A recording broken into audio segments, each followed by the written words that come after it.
Alex's voice cut through the clatter of dishes like a sharp knife. "Alara, bring me some tea now," he demanded. I paused, my hands submerged in soapy water. "Hold on, I'm doing the dishes," I replied. His tone was incredulous, laced with impatience. "Stop that and bring me the tea quickly. Can't you follow simple orders?" But I started only to be interrupted. "What a useless wife you are. Make me some sweet coffee, please." Mrs. Whitmore, my mother-in-law, spoke from the living room. She sat there devouring a slice of cake she'd taken from the fridge, her eyes glinting with malice. I sighed, glancing at the mountain of dishes. There are so many. Leave them for later. Just do what we say, useless wife. Alex's voice was a whip, each word stinging. I was Alara, a 28-year-old working mother trapped in a life that felt more like a prison than a home. Married at 23, I had hoped for love and companionship. Instead, I found myself in the clutches of Alex and his overbearing mother. Our son, only 4, was the sole source of joy in my bleak world. We lived in Alex's parents' house, a decision forced upon me under the guise of caring for Mrs. Whitmore after my father-in-law's passing. Initially, I sympathized with her supposed grief, but soon it became clear that I was nothing more than a pawn in her cruel game of domestic tyranny. Cooking, cleaning, working. It was never enough. My efforts were met with scorn, my meals left untouched or criticized harshly. "The stir-fry is so half-hearted," Mrs. Whitmore would scoff. "Cook it properly from scratch." "I'm busy and can only make simple things," I'd respond, trying to keep my voice steady. "That's why I hate back talk from a daughter-in-law," she'd snap. "Cook from scratch. Why don't you cook then? You're a good cook, right?" I dared to retort once, immediately regretting it. "Why would I do housework when you're here?"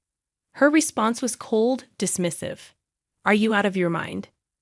Their cruelty escalated over time, shifting from harsh words to a chilling silence. They began to ignore me completely, as if I were a ghost haunting my own home. My presence, once merely undervalued, now seemed entirely invisible. 5 years passed in this suffocating atmosphere.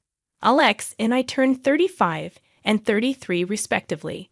Our son grew, yet the oppressive air in the house remained unchanged. My mother-in-law, now 63, seemed to thrive on my misery. One evening, as I trudged home from work, a heavy realization settled over me. My existence seemed pointless in their eyes. I was a shadow, unseen and unheard. The only voice that acknowledged me was that of my son. The thought of losing even that small recognition was unbearable. Returning home, I began cooking immediately, trying to push away the gloom. I prepared mapo tofu, fried chicken, and a stir-fry with bell peppers and pork, hoping to bring some semblance of normalcy to our dinner. "Bring me the mayo," Alex commanded abruptly, breaking his long silence. "Sure, here you are," I replied, handing him the mayonnaise. His first words to me in ages were not of gratitude or conversation, but a mere order. It was the final straw, the breaking point of my patience and tolerance. The evening took a turn for the worse when Mrs. Whitmore demanded, "Clean the toilet." "What, now?" I was aghast. "Yes, now," she insisted, her voice dripping with venom. I snapped back, unable to contain my frustration. "Don't say such a thing while we're eating. It's nasty, just like your heart," I hissed.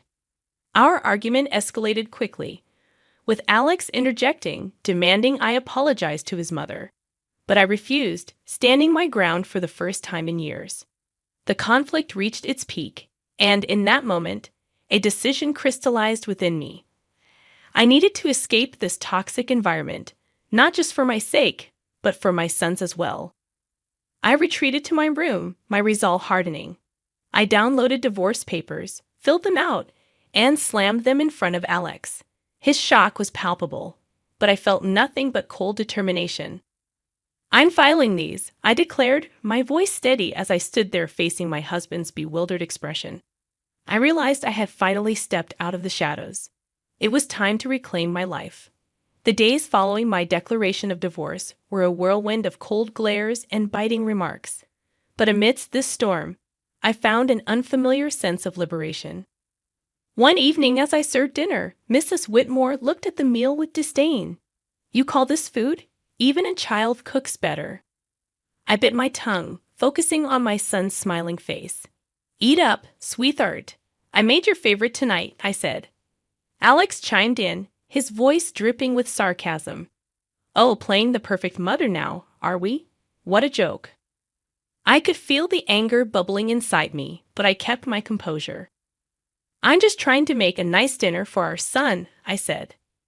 Mrs. Whitmore snorted.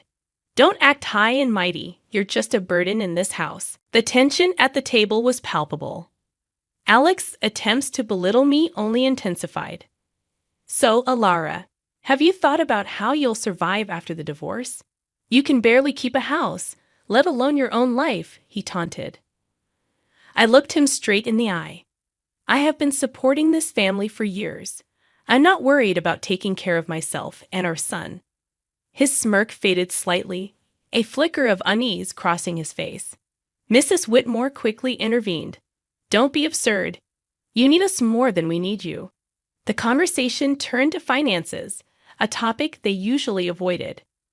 "You do realize that without my salary, this household would crumble," I stated, more to myself than to them.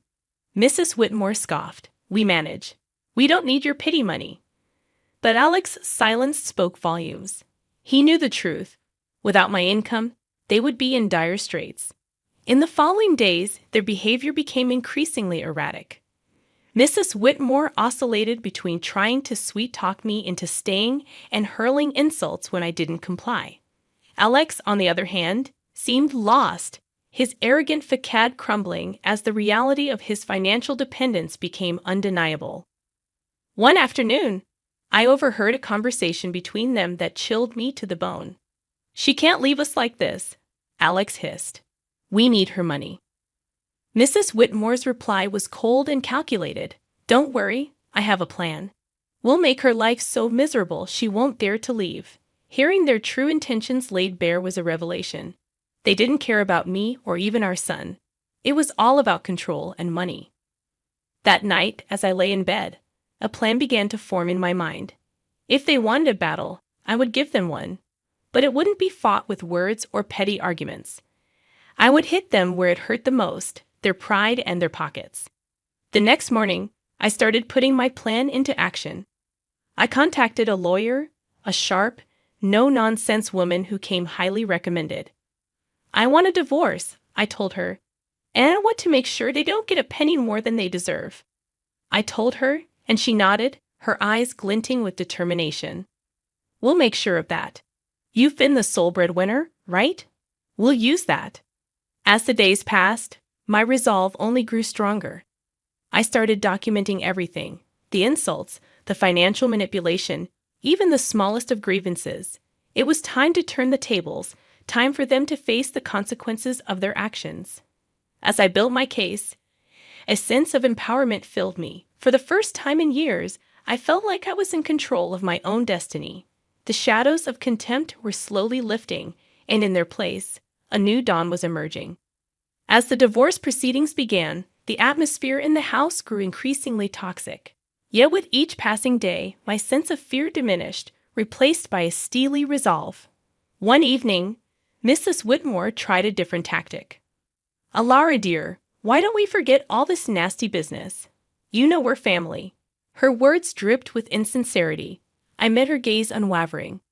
"Family doesn't treat each other the way you've treated me." Alex, who had been quietly observing, scoffed. "Oh, playing the victim now? You're not as innocent as you pretend to be." I felt a surge of anger, but kept my voice calm. "I'm not playing anything, Alex. I'm just no longer willing to be your scapegoat." The conversation turned, as it often did, to finances. "You think you can just take our son and leave? How will you support him?" Alex challenged. I smiled, a small, confident curve of my lips. "I've been supporting this family for years. I think I can manage." Mrs. Whitmore's expression twisted into a sneer. "You're nothing without us. You'll come crawling back." But their words no longer held power over me. I knew my worth, and I knew the truth. The next day, I met with my lawyer again. She laid out the strategy clearly. We'll expose their financial dependency on you. It will play a crucial role in the custody battle and the division of assets. I nodded, feeling a sense of vindication. The law was on my side, and I was ready to fight back. At home, the tension reached a boiling point. Mrs. Whitmore's attempts to undermine me became more desperate. "You think you're so smart," she spat one evening. "But you're just a cold-hearted woman abandoning your family." I looked her straight in the eyes. "No, I'm a woman who's finally standing up for herself," I declared. Alex jumped in, his voice laced with venom. "You'll regret this. You can't survive without me." But his threats fell on deaf ears. I was done being intimidated. As the days went by, my preparations for the court battle intensified. I gathered financial statements, recorded their abusive remarks, and collected evidence of their negligence. One afternoon, as I was organizing my documents, my son came to me. "Mom, are we going to be okay?" His voice was small, uncertain. I pulled him into a hug, feeling a surge of protectiveness. "Yes, sweetheart, we're going to be just fine. We're leaving this place, and we're going to start a new, happy life, just you and me." His arms tightened around me, and in that moment, I knew I was making the right decision. I was fighting not just for myself, but for my son's future. The day of the court hearing loomed closer, and with it, a sense of impending freedom. I was ready to face Alex and Mrs. Whitmore, ready to end their reign of control and emotional abuse. I was ready to reclaim my life and give my son the peace and happiness he deserved. It was time for justice, and I was determined to see it served.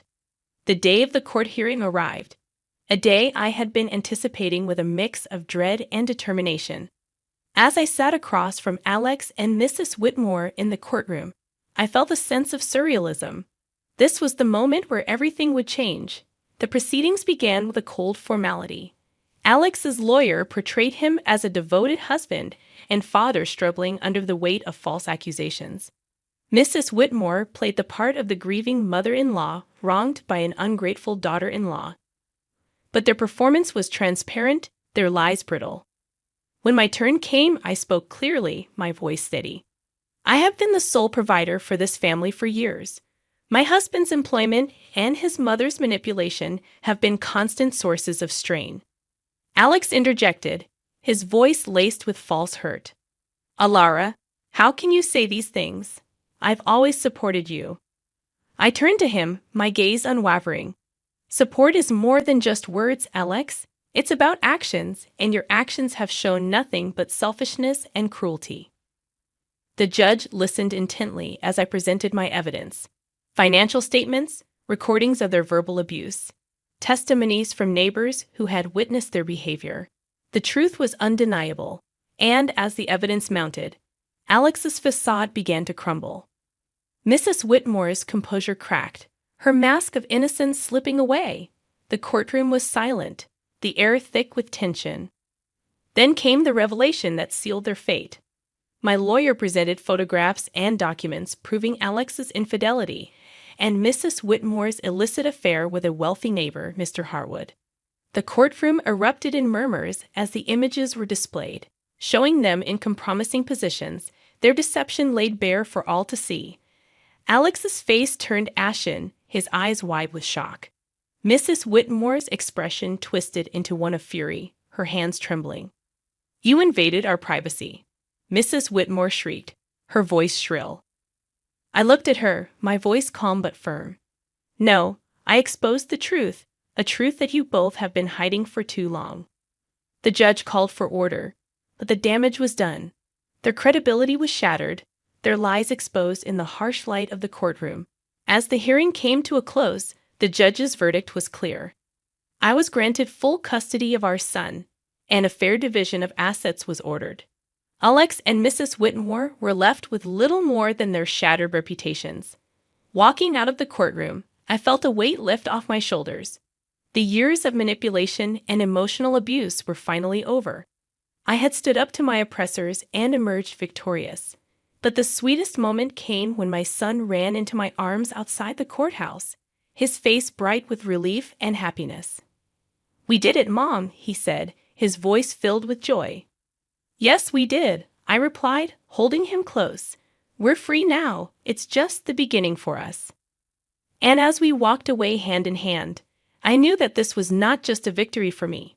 It was a victory for every person who had ever been made to feel small, powerless, or unworthy. It was a victory for truth and justice. It was the start of a new chapter, a chapter filled with hope and the promise of a brighter future. The aftermath of the court ruling was immediate and tumultuous. Word of Alex and Mrs. Whitmore's deceit spread like wildfire, tarnishing their reputations in our small community. They were no longer able to hide behind their facade of respectability. In the days following the verdict, I focused on rebuilding my life with my son. But I couldn't ignore the sense of satisfaction that came from knowing Alex and Mrs. Whitmore were facing the consequences of their actions. One evening, as I was preparing dinner, I received an unexpected visitor. It was Mr. Harwood's wife, Mrs. Harwood, her eyes red with unshed tears. "Alara, I heard about everything. I can't believe what Sylvia, Mrs. Whitmore, did." Her voice broke, and I could see the pain etched on her face. I invited her in, offering a cup of tea. As we sat at the kitchen table, she poured out her heartache. "I trusted her as a neighbor, as a friend, and to think she was having an affair with my husband," she said. I listened, offering words of comfort. It was clear that Mrs. Whitmore's actions had caused more damage than she had ever anticipated. The next day, I encountered Alex in town. He was a shadow of the man he once was, his arrogance replaced by a look of defeat. "Alara, please, can we talk?" he asked, his voice barely above a whisper. I stopped, facing him. "What is there to talk about, Alex?" He fidgeted, unable to meet my eyes. "I am sorry for everything. I didn't realize how much I depended on you, on your strength." His apology, though late, was a testament to the shift in power. He had lost everything, his dignity, his home, his family. And in that loss, he had finally recognized his own faults. But it was Mrs. Whitmore who faced the harshest backlash. Her affair with Mr. Harwood had not only ruined her reputation, but had also led to legal troubles. Mrs. Harwood had filed for divorce and was pursuing a lawsuit against her for alienation of affection. I heard about Mrs. Whitmore's plight from neighbors, the whispers and rumors painting a picture of a woman undone by her own actions. One afternoon, I saw her at the grocery store, her eyes downcast as she hurried through the aisles. Our paths crossed, and for a moment, our eyes met. The look of resentment and defeat in her eyes was unmistakable. "You did this to me," she hissed under her breath as she passed by. I watched her go, feeling a mix of pity and vindication. "No, Sylvia, you did this to yourself," I whispered to myself. The tides of justice had turned, and the consequences of their actions were now inescapable. Alex and Mrs. Whitmore were living the life they had crafted through years of deceit and manipulation. And as I watched them struggle with the aftermath, I knew that the best revenge was living well, free from their toxic influence. As I turned my focus back to my son and our new life, I realized that this was not just a story of revenge. It was a story of liberation, of breaking free from the chains of abuse and control. And as I looked to the future, I knew that the best was yet to come.